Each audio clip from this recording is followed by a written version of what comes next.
Wallenius Wilhelmsen verdensledende innen segmentet på roro og logistikk. Vi jobber tett opp mot de aller fleste av de store leverandørene av biler, gruveutstyr, landbruksutstyr, transformatorer, togprodusenter og også flyprodusenter. Vi har utrolig høye tilgjengelighetskrav på løsningene våre. Vi en 24/7-365-organisasjon, og vi har veldig mange leveranser som sensitive på tid og kvalitet. Og vi da I ferd med å modernisere applikasjonsporteføljen vår og plattformene det leveres på. The digital transformation program is a key lever for our business strategy going forward.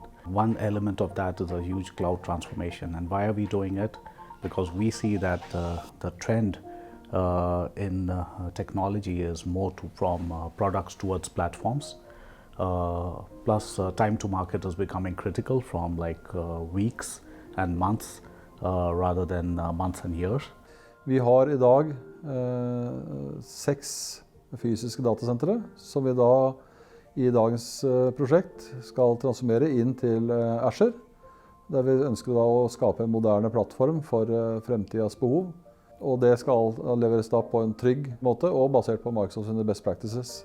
We being a very international and global company, our scaling needs vary geographically, volume-wise, etc.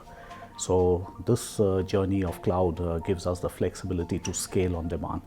Vi har valgt å bruke Innofactor I det her store prosjektet. Prosjektet relatert da primært til security og identity. Vi trengte et selskap med dyktige konsulenter. De har dyktige Microsoft MVP-konsulenter. De har dyktige seniorkonsulenter som kan både designe, implementere og rådgi oss I den prosessen vi I dag. Og også vise seg å være dynamiske og fleksible når vi kommer med våre plutselige endringer av behov. Det som jeg har sett frem til nå at vi har levert kvalitet, vi har levert bra løsninger og løsninger basert på best practices som finnes I markedet I dag. For oss har Innofactor vært en viktig partner.